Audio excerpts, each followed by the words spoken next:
नमस्ते दोस्तों, स्वागत है आपका एक और धमाकेदार वीडियो में, जहां आज हम बात करेंगे टेक की दुनिया की सबसे बड़ी अपडेट के बारे में। एक ऐसी कंपनी जिसकी नींव दूसरे विश्व युद्ध के काले साए में रखी गई थी, उसका दुनिया की सबसे बड़ी कार निर्माता कंपनी बनना वाकई हैरान कर देने वाला है।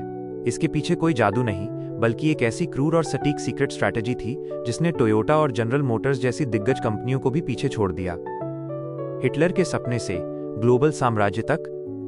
इस कहानी की शुरुआत होती है 1930 के दशक में, जब एडोल्फ हिटलर ने एक जनता की कार, पीपल्स कार बनाने का आदेश दिया।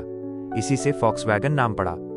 फर्डिनेंड पोर्श ने बीटल का डिजाइन तैयार किया, जो आगे चलकर दुनिया की सबसे प्रतिष्ठित कार बनी। युद्ध के बाद कंपनी लगभग खत्म हो चुकी थी, लेकिन ब्रिटिश अधिकारियों और जर्मन इंजीनियरों की जिद ने इसे दोबारा खड़ा किया। 1950 और 60 के दशक में बीटल ने अमेरिका सहित पूरी दुनिया में धूम मचा दी। लेकिन असली खेल तो तब शुरू हुआ जब कंपनी ने अपनी विस्तार नीति, एक्सपेंशन स्ट्रैटेजी बदली। अधिग्रहण की master class, the acquisition king. Volkswagen की सबसे बड़ी ताकत उसकी मल्टी ब्रांड स्ट्रैटेजी रही है। उन्होंने समझ लिया था कि सिर्फ एक ब्रांड के भरोसे नंबर 1 नहीं बना जा सकता। उन्होंने धीरे धीरे ऑडी, सीट और स्कोडा को अपने खेमे में शामिल किया। इसके बाद उन्होंने लग्जरी मार्केट पर कब्जा करने के लिए बेंटली, लैम्बोर्गिनी और बुगाटी जैसे ब्रांड्स खरीदे। यहां तक कि उन्होंने पोर्शे के साथ भी एक बहुत ही जटिल और नाटकीय मर्जर किया।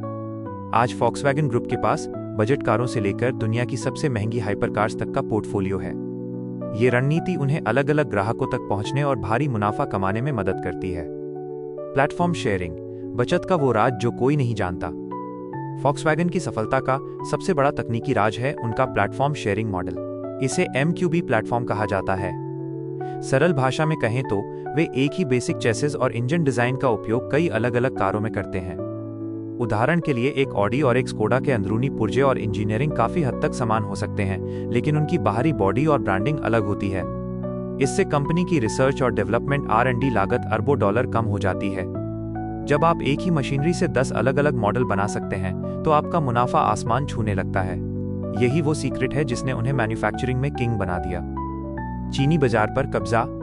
जब दुनिया की दूसरी कंपनियां अमेरिका और यूरोप में उलझी थीं, फॉक्सवैगन ने 1980 के दशक में ही चीन की क्षमता को पहचान लिया था। वे चीन में प्रवेश करने वाली पहली विदेशी कार कंपनियों में से एक थे।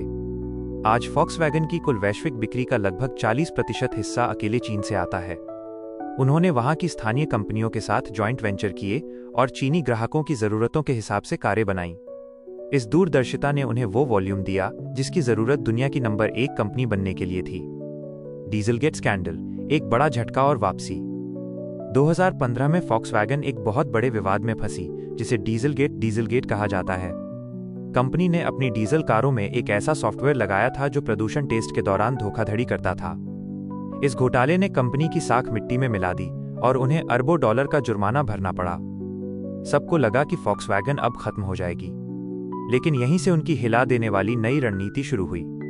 उन्होंने अपनी पूरी ताकत इलेक्ट्रिक व्हीकल्स EV की ओर मोड़ दी। उन्होंने कसम खाई कि वे दुनिया की सबसे बड़ी इलेक्ट्रिक कार कंपनी बनेंगे। आज उनकी ID सीरीज की इलेक्ट्रिक कारें टेस्ला को कड़ी टक्कर दे रही हैं। भविष्य की तैयारी और सीक्रेट विजन। फॉक्सवैगन का अगला लक्ष्य सिर्फ कार बेचना नहीं है, बल्कि सॉफ्टवेयर ड्रिवन कंपनी बनना है। वे अपनी कारों के लिए अपना खुद का ऑपरेटिंग सिस्टम VWOS बना रहे हैं। उनकी रणनीति ये है कि आने वाले समय में कारें केवल लोहे का ढांचा नहीं, बल्कि पहियों पर चलने वाला स्मार्टफोन होंगी। वे ऑटोनॉमस ड्राइविंग और बैटरी टेक्नोलॉजी में इतना निवेश कर रहे हैं कि छोटी कंपनियों के लिए उनका मुकाबला करना नामुमकिन होता जा रहा है।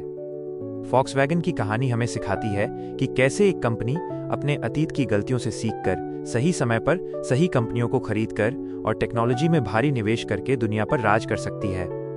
उनका स्केल यानी उत्पादन की विशाल क्षमता ही उनकी सबसे बड़ी ढाल है। चाहे अर्थव्यवस्था में मंदी आए या कोई विवाद, फॉक्सवैगन का साम्राज्य इतना बड़ा है कि उसे हिलाना लगभग नामुमकिन है। अगर वीडियो पसंद आई तो लाइक कीजिए और ऐसे ही लेटेस्ट टेक अपडेट्स के लिए चैनल को सब्सक्राइब करना मत भूलना। मिलते हैं अगली वीडियो में।